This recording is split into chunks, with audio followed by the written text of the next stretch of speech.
So this is all do at your own risk. We basically decided that it was either going to be a new oven or might as well take it apart and try. So don't try this unless you're willing to get a new oven. But all the numbers and a lot of the surface buttons weren't working.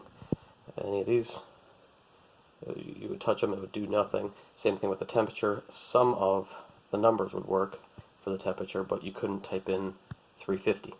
You'd have to do 349 or 344 depending on what button would actually work. But come to find out,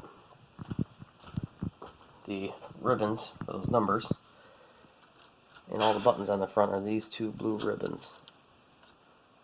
And just very carefully and very gently, you pull out the little lock mechanism and then pull the ribbon out.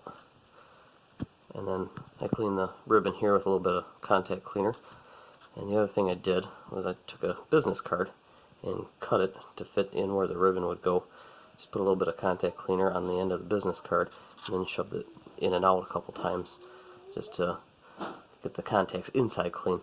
First time I did just the ribbon alone, some of the buttons came back, but the start button for the oven did not. Same thing with this ribbon here. Did the same exact thing. And then once you're done, just shove them back in very carefully until it bottoms out.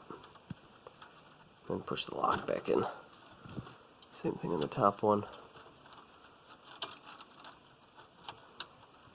Push it back in, and then push the lock mechanism in.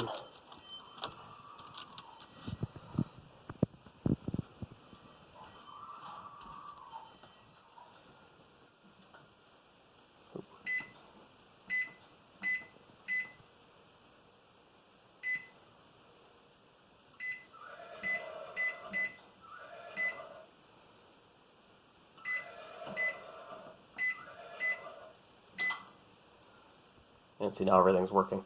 But like I said, only at your own risk. Don't try it unless you're willing to get a new oven. Like I said, our choices were that if it didn't work, we were going to go out to pick out a new oven today, and luckily it worked. So just figured I'd show that off for anyone else that's having a similar issue.